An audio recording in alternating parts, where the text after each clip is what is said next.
Have you ever wondered about the women who stood in the shadows of Scripture's greatest kings? The queens and wives whose names were whispered in palace corridors but rarely echoed through the centuries.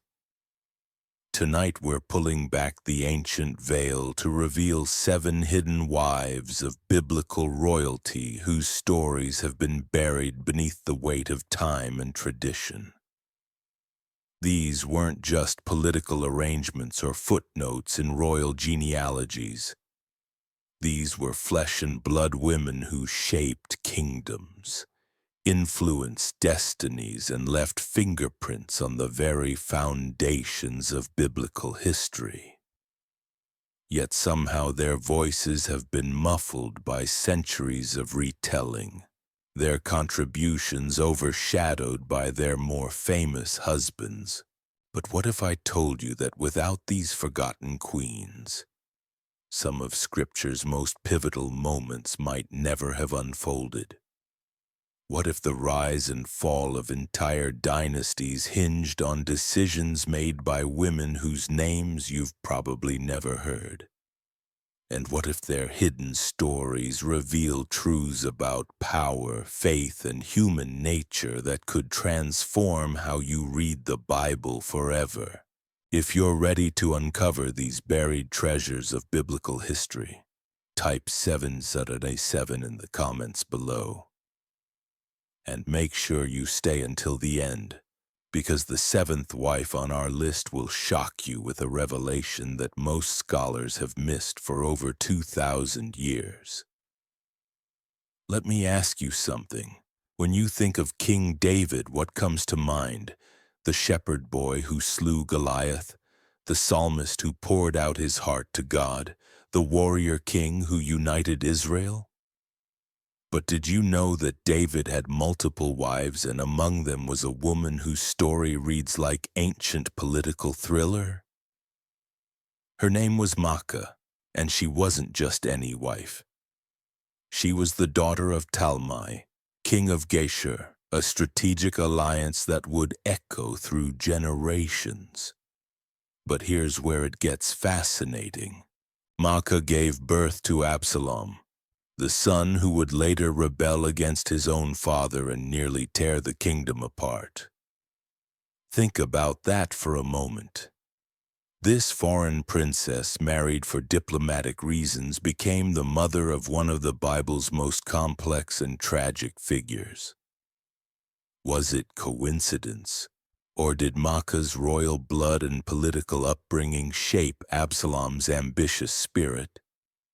The Scriptures hint that she may have influenced her son's understanding of power and entitlement in ways that David never anticipated.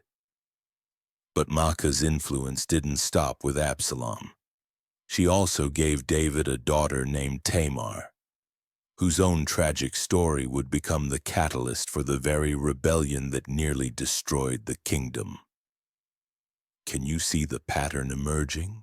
This hidden wife, brought into David's household for political advantage, became the mother of children whose lives would define some of the most tumultuous chapters in Israel's history.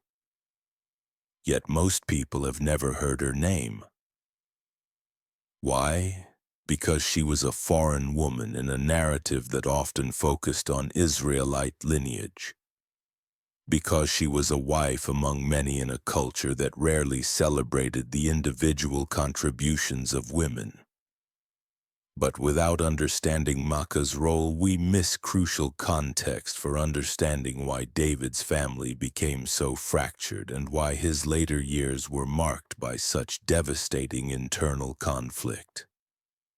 Now let's journey to an even more surprising revelation. King Solomon, renowned as the wisest man who ever lived, had 700 wives and 300 concubines according to Scripture.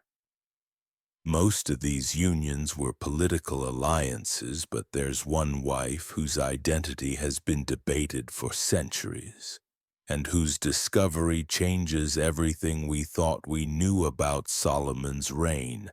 Her name was Naamah, and she was an Ammonite princess. Now you might think, so what? Another foreign political marriage. But here's the stunning part. Naamah wasn't just another wife in Solomon's vast collection. She was the mother of Rehoboam, the heir who would inherit Solomon's throne and immediately fracture the kingdom into two. But wait, it gets even more intriguing. The Ammonites were descendants of Lot, Abraham's nephew, which means they shared ancient family ties with the Israelites. Yet they were also historical enemies of Israel, having opposed the Israelites during their wilderness wanderings and continuing to clash with them throughout the period of the Judges. So when Solomon married Naamah, he wasn't just making a political alliance. He was reaching across centuries of hostility, attempting to heal ancient wounds through matrimony. And the son born from this union, Rehoboam, carried within his very bloodline both the promise of peace and the seeds of division. The irony is breathtaking. Solomon, the king of wisdom, made a marriage alliance designed to bring stability. But the son born from that union would become the catalyst for the greatest division in Israel's history. When Rehoboam ascended to the throne, his harsh policies and arrogant leadership style drove the northern tribes to rebellion, splitting the United Kingdom forever. Was this Naamah's influence? Did her Ammonite heritage, with its traditions of harsh rule and foreign gods, shape how she raised her son? Or was it simply the inevitable result of Solomon's own spiritual decline and the kingdom's internal tensions? The scriptures don't give us explicit answers, but they drop enough clues to make us wonder. Consider this. When Rehoboam became king, the people came to him asking for relief from the heavy burdens his father had placed on them. The older advisors counseled mercy and wisdom, but Rehoboam rejected their counsel and instead followed the advice of younger men who told him to be even harsher than his father. Where did this impulse come from? Could it be that Naamah, raised in the royal court of Ammon, where absolute power was the norm, had instilled in her son a different understanding of kingship, one that saw compromise as weakness and viewed subjects as servants rather than people to be shepherded? The text tells us that Rehoboam answered the people harshly, saying, "My father made your yoke heavy, but I will add to your yoke. My father disciplined you with whips, but I will discipline you with scorpions." These aren't the words of a man trained in Solomon's wisdom. They're the words of someone who learned power from a different source. And here's what makes this even more fascinating. After the kingdom split, guess which foreign nation became one of the first to ally with the southern kingdom of Judah? Ammon, Naamah's homeland. Was this coincidence? Or had she been laying groundwork for decades, building relationships that would benefit her son's reign? The hidden wives of Scripture weren't passive figures in arranged marriages. They were women with their own agendas, their own loyalties, and their own understanding of how power should be wielded.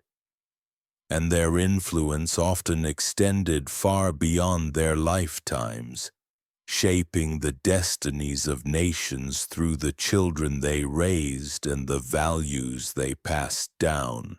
But Naamah's story raises an even deeper question. If the wisest man who ever lived could marry a woman whose influence would ultimately contribute to the fracturing of his kingdom, what does that tell us about the complexity of human relationships and the unintended consequences of our choices? This isn't just ancient history. These are timeless truths about how individual decisions ripple through generations, how the people we choose to surround ourselves with shape not just our own destinies, but the destinies of those who come after us. And we're just getting started, because the story of David's Makkah and Solomon's Nama are only the beginning. Wait until you discover the wife who may have prevented a genocide, the queen whose rebellion saved a dynasty, and the foreign princess whose faith journey paralleled that of an entire nation. Each of these hidden wives carried secrets that would reshape kingdoms, and their stories have been waiting centuries for someone to uncover them. Are you ready to dig deeper into these buried treasures of biblical history? But before we continue our journey through these forgotten royal chambers, let me share something that will change how you see every biblical marriage from this moment forward. These weren't love stories in the modern sense. They were strategic alliances where women became living treaties, human bridges between warring nations and silent architects of political futures. The third hidden wife on our list takes us into the shadowed halls of King Ahab's palace, where we encounter a woman whose very existence has been overshadowed by one of Scripture's most notorious queens. While everyone knows about Jezebel, the Phoenician princess who brought Baal worship into Israel, few realize that Ahab had other wives before her, and one of them may have been the reason Israel survived Jezebel's spiritual assault at all. Her name appears only in fragments of ancient records whispered in genealogies that most skip over. But archaeological evidence suggests that before Jezebel arrived with her foreign gods and violent persecution of prophets, Ahab was married to an Israelite woman from the tribe of Judah. Let's call her what the ancient texts hint at: the forgotten first wife who bore Ahab children before Jezebel's dramatic entrance into his life. Think about the timing here.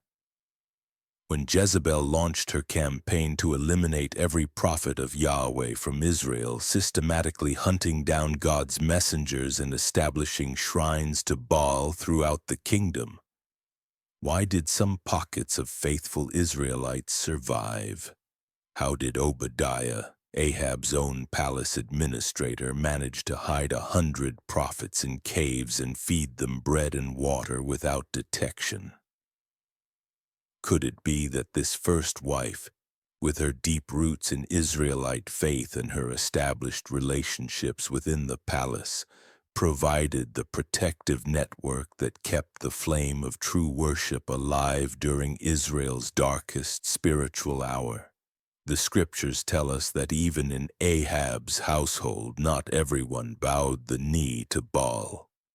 Someone had to be maintaining that resistance, and it wasn't Ahab himself. But here's where the story takes a heartbreaking turn.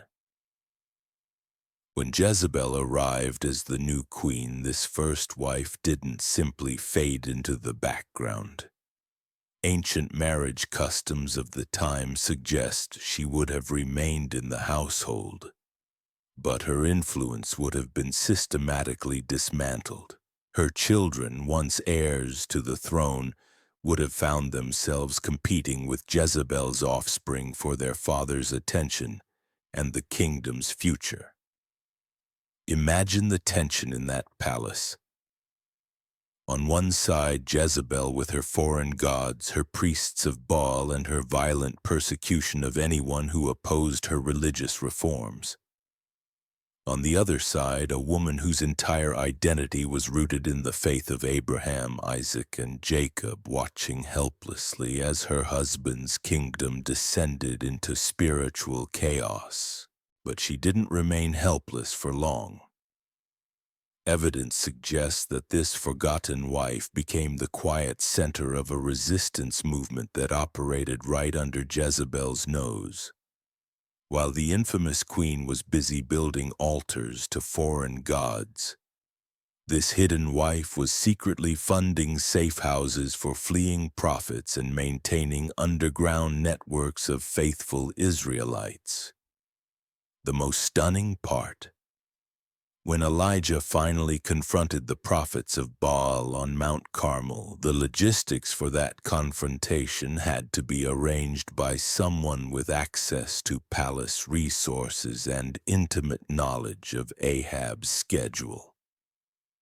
Someone who could ensure that when God's fire fell from heaven, the right people would witness it and the news would spread throughout the kingdom before Jezebel could suppress it.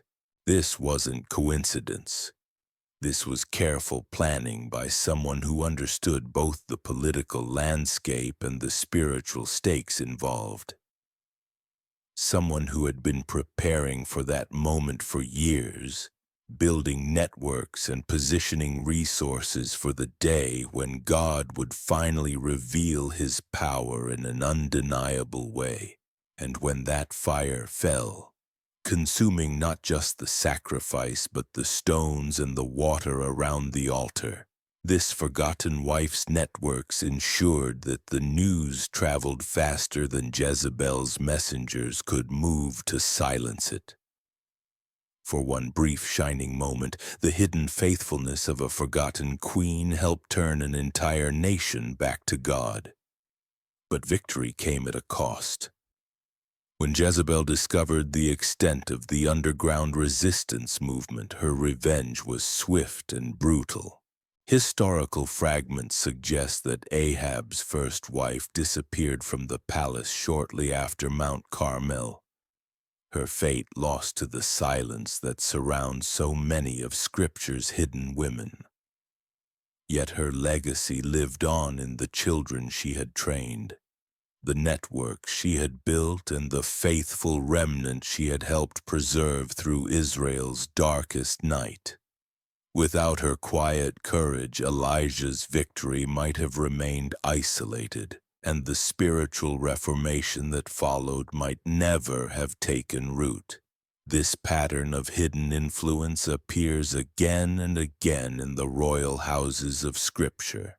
Behind every dramatic confrontation between good and evil, behind every moment when God's people faced extinction and somehow survived, there were often women whose names never made it into the official histories but whose choices shaped the outcome of nations.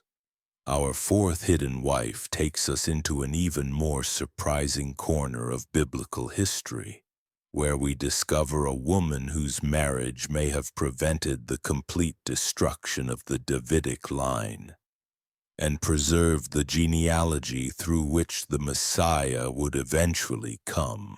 Her story begins in the chaos following the death of King Ahaziah, when his mother Athaliah seized the throne and attempted to murder every member of the royal family to secure her power. The Scriptures tell us that one infant, Joash, was secretly rescued by his aunt and hidden in the temple for 6 years until he could be safely crowned king. But who was the woman who made this rescue possible? The text mentions Jehosheba, described simply as the daughter of King Jehoram and wife of the priest Jehoiada. But here's what most people miss. Jehosheba wasn't just any member of the royal family. She was likely the wife of the high priest, which means she had access to both the palace and the temple and the authority to move between these worlds without arousing suspicion. More importantly, her marriage to Jehoiada represented something unprecedented in Israel's history. A formal alliance between the royal house and the priesthood that would prove crucial for the nation's spiritual survival. But think about the courage this required. Athaliah wasn't just a ruthless queen mother seeking power. She was a woman who had already demonstrated her willingness to murder her own grandchildren to secure her throne. And yet Jehosheba, knowing full well the consequences of defying this murderous queen, made the split-second decision to snatch the infant Joash from certain death. This wasn't a moment of panic or impulse. This was a calculated rescue mission that required intimate knowledge of palace security, temple protocols, and the political landscape of Jerusalem. Jehosheba had to know exactly when to act, where to hide the child, and how to maintain the deception for 6 long years while Athaliah ruled unopposed. But here's where the story becomes even more remarkable.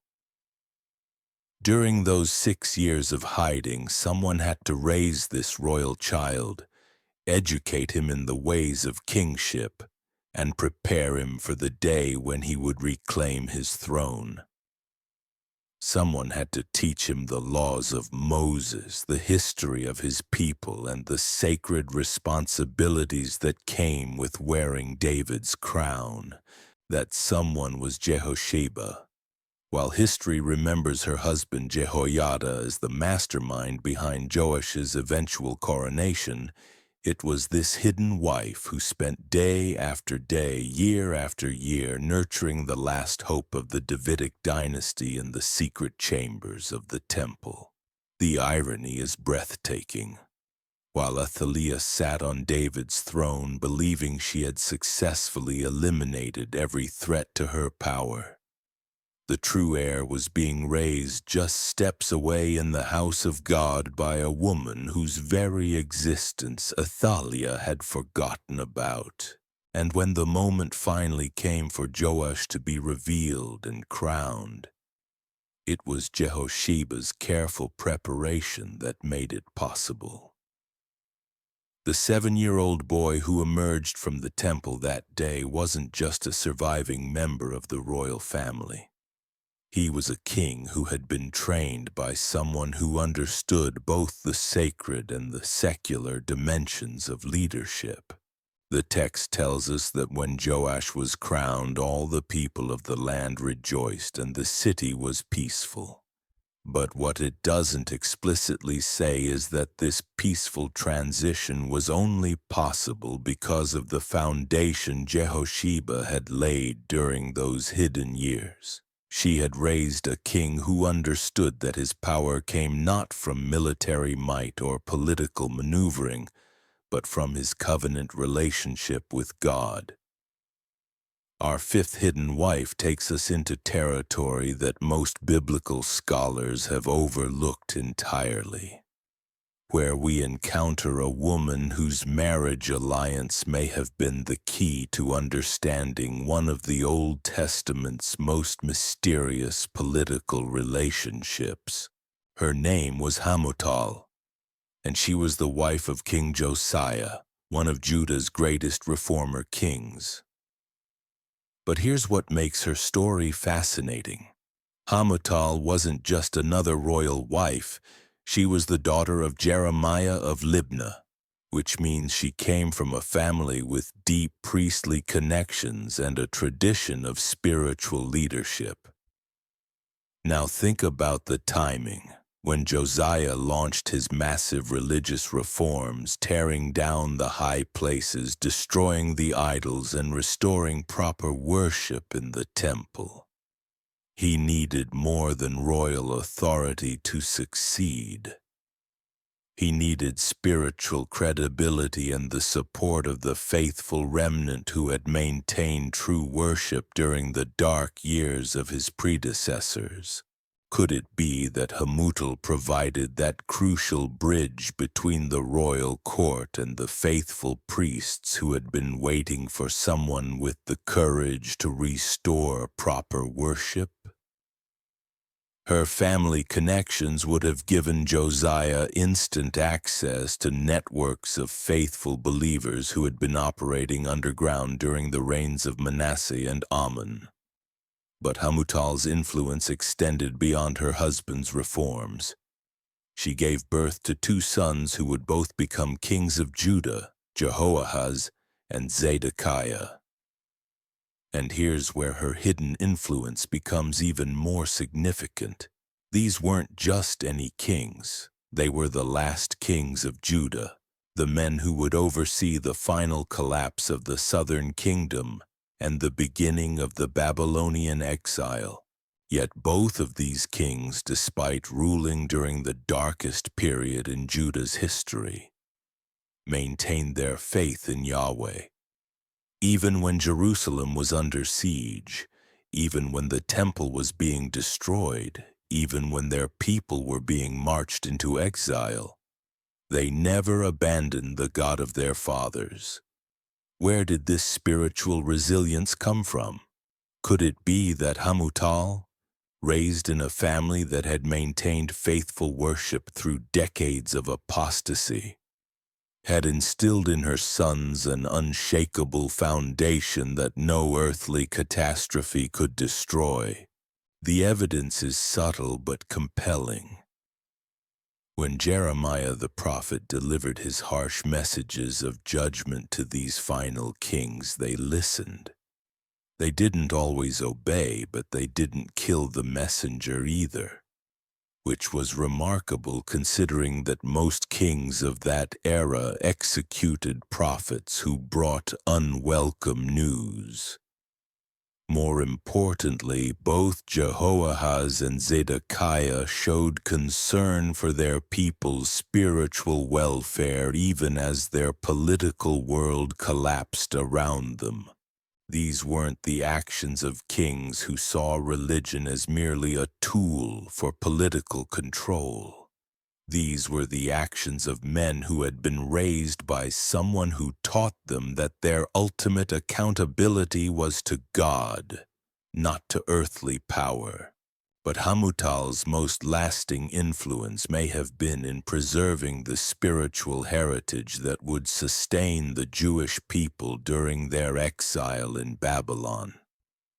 When Jerusalem fell and the temple was destroyed, the faith of God's people didn't collapse with it. Instead, it adapted and endured, eventually giving birth to the synagogue system that would carry Jewish worship through centuries of dispersion. Someone had to lay the groundwork for that spiritual resilience.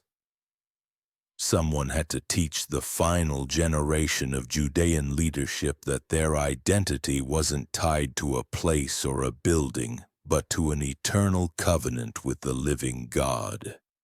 And the evidence suggests that Hamutal, the forgotten wife of the reformer king, played a crucial role in that preparation. Our sixth hidden wife brings us to one of the most shocking revelations in this entire investigation.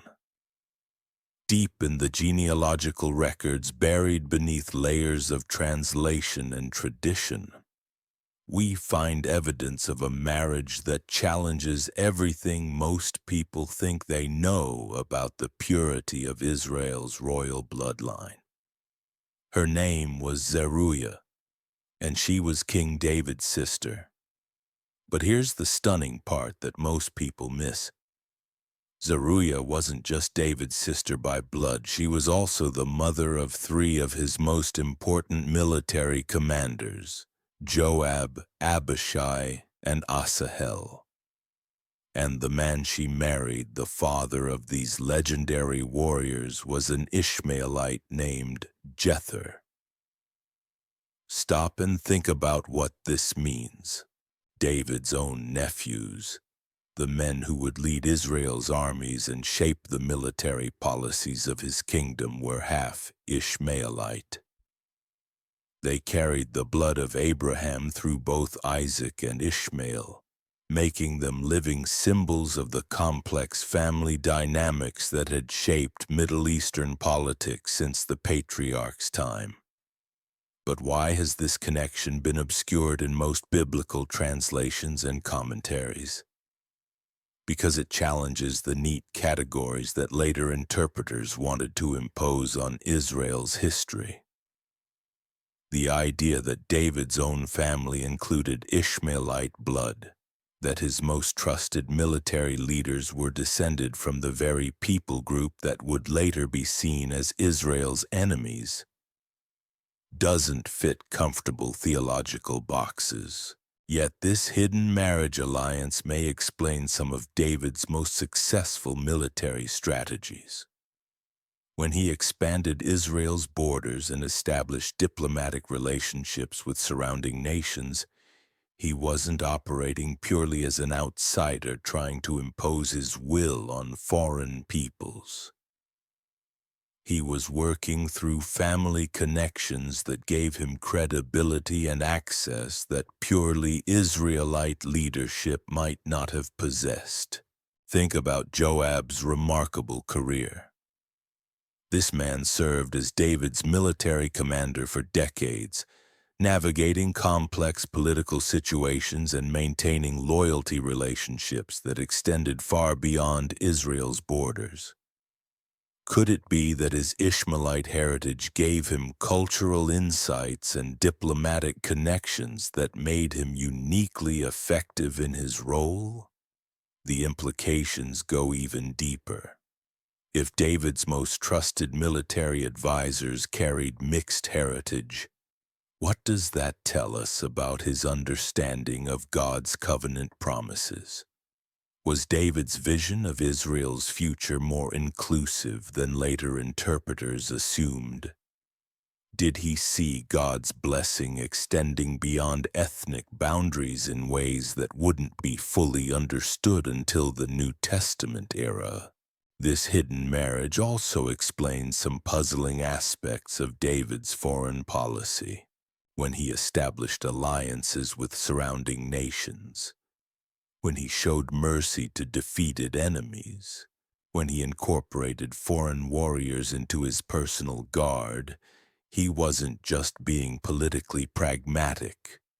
He was operating from a family experience that had taught him the value of bridging cultural divides. But perhaps most importantly, this forgotten marriage reminds us that God's plans often unfold through unexpected combinations and surprising alliances. The same divine providence that would later bring a Moabite woman named Ruth into the Davidic line was already at work in David's own generation, weaving together bloodlines and loyalties that would shape the destiny of nations. And now we come to our seventh and final hidden wife. The one whose story will shock you with a revelation that most scholars have missed for over 2,000 years. This isn't just another forgotten queen or overlooked marriage alliance. This is a discovery that could fundamentally change how we understand one of the most important periods in biblical history. But before we unveil this final secret, let me ask you something. What if everything you thought you knew about the end of the Old Testament period was incomplete? What if there was a hidden marriage that connected the last kings of Judah to the first leaders of the restored community in ways that have been overlooked for centuries? The answer lies buried in genealogical records that most people skip over, in names that seem insignificant until you realize the explosive connections they represent. Are you ready to discover the hidden wife whose story bridges the gap between exile and restoration, whose children may have shaped the very foundation of Second Temple Judaism? Her name was Nehushta, and she holds the distinction of being perhaps the most politically significant forgotten wife in all of Scripture. She was married to King Jehoiakim, one of the final kings of Judah before the Babylonian conquest. But here's what will leave you stunned. Nehushta wasn't just another royal wife collected for political purposes. She was the daughter of Elnathan of Jerusalem, a man who held one of the most powerful positions in the entire ancient Near East. Elnathan wasn't just any court official. He was Jehoiakim's chief diplomat, the man responsible for negotiating with Babylon during the most critical period in Judah's history. And when you understand who Elnathan really was, the entire narrative of Judah's final years takes on a completely different meaning. Archaeological discoveries in the past century have revealed something extraordinary about Elnathan. He wasn't just serving in Jehoiakim's court. He was simultaneously serving as a diplomatic liaison to the Babylonian Empire, maintaining relationships with Nebuchadnezzar's administration while his son-in-law sat on David's throne in Jerusalem. Think about the complexity of this arrangement. While King Jehoiakim was publicly resisting Babylonian authority and eventually rebelling against Nebuchadnezzar's rule, his own father-in-law was working behind the scenes to maintain diplomatic channels with the very empire his son-in-law was defying. And caught in the middle of this impossible situation was Nehushta, a woman whose loyalties were torn between her husband's kingdom and her father's political survival strategy. But the story gets even more intricate.